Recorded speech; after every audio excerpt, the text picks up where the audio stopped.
Waktu Heal Bella adalah serial drama televisi berbahasa Hindi India yang tayang perdana pada tanggal 14 Maret tahun 2022, dibintangi oleh Sahir Sheikh dan Hiba Nawab.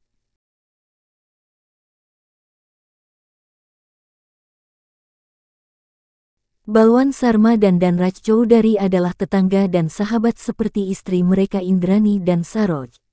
Namun akibat pertengkaran antara anak mereka Krishna dan Sayuri, kedua keluarga tersebut menjadi musuh. Saroj mengira Balwan menggunakan Dhanraj hanya untuk bisnisnya. Balwan menyangkalnya dan bertanya apa yang diinginkan Saroj. Dia menuntut setengah dari bisnisnya, yang menyebabkan Indrani dan Saroj berkonfrontasi. Indrani menamparkan dan menghina Saroj. Balwan kemudian meninggal karena kesehatannya yang memburuk. 18 tahun kemudian, Saroj tidak bisa menerima Indrani dan anggota keluarganya dan membenci mereka atas penghinaan tersebut. Putri tertua Sarma, Sayuri adalah seorang profesor dan dia membenci Krishna Kanha karena dia menganggap dia bertanggung jawab atas semua kebencian di antara kedua keluarga. Putra tertua Sayuri dan Choudhary, Chiranjeev Chiru, saling mencintai dan ingin menikah. Mereka meyakinkan anggota keluarganya, terutama Saroj. Persiapan pernikahan dimulai tapi sayangnya Chiru mengalami kecelakaan dan meninggal di hari pernikahannya. Saroj menyalahkan Sayuri dan menganggapnya sebagai sial bagi keluarganya. Sementara itu, Kanha menikahi Sayuri untuk memenuhi janjinya pada Chiru. Baik Kanha dan Sayuri tidak dapat menerima satu sama lain dan Saroj tidak menerima Sayuri sebagai menantunya. Mantan cinta Kanha, Anjali mencoba membuat masalah antara Kanha dan Sayuri karena dia ingin menikah dengannya. Kanha dan Sayuri menjadi teman dan mulai mengagumi satu sama lain dan kemudian mereka menyadari cinta mereka satu sama lain. Saroj masih belum bisa menerima Sayuri. Sayuri kemudian mengungkapkan kehamilan, setelah itu Saroj akhirnya menerima Sayuri sebagai menantunya. Adik laki-laki Kanha, Nakul dan adik perempuan Sayuri, Rasmi mengaku cinta satu sama lain.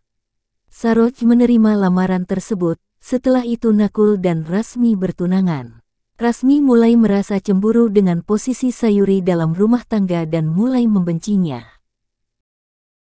Saroj menerima lamaran Rishi untuk Kusum, Rishi menyiksa dan melecehkannya. Setelah Sayuri dan Kanha mengetahui kebenarannya, mereka mengirim Rishi ke penjara. Rishi lari dari penjara dan menculik Kusum. Sayuri mengambil tanggung jawab dan pergi menyelamatkan Kusum dari Rishi yang menyerangnya. Sayangnya, Sayuri mengalami keguguran. Teman Sayuri, Yas dan Kusum, jatuh cinta satu sama lain. Belakangan, Yas dan Kusum serta Nakul dan Rasmi menikah. Rasmi mengungkapkan kepada Sayuri bahwa dia tidak dapat melahirkan bayi, untuk menimbulkan masalah antara Kanha dan Sayuri. Kemudian Sayuri mengekspos Rasmi, setelah itu dia memutuskan untuk menyingkirkan Sayuri. Saat Sayuri, Kanha, Nakul, Rasmi, Yas, dan Kusum pergi untuk ibadah diet keluarga mereka, Rasmi mendorong Sayuri dari tebing dan membunuhnya. 1 tahun kemudian, setelah setahun, Rasmi mengalami beberapa mimpi buruk akibat kejadian tersebut dan dia melahirkan anak dia dan Nakul. Kanha masih belum bisa menerima kematian Sayuri dan hubungannya dengan Nakul rusak. Dalam perjalanannya, Kanha mengalami kecelakaan. Setelah itu Dr. Vikran menyelamatkannya. Dia melihat istri Vikran Sanchi, yang mirip Sayuri dengan putri mereka Komal. Dia menganggap Sachi sebagai Sayuri dan merasa senang. Namun, Sachi sebenarnya adalah Sayuri, tapi dia tidak mengatakan yang sebenarnya kepada Kanha karena dia dan putri Kahna bersama Vikran. Vikran memeras Sayuri bahwa jika dia mengatakan sesuatu kepada Kanha, dia akan menyakiti putrinya. Sementara Kanha memutuskan untuk menemukan kebenaran dan membawa pulang Sayuri. Rasmi terkejut mengetahui bahwa Sayuri masih hidup dan memiliki bayi. Cerita pun berlanjut.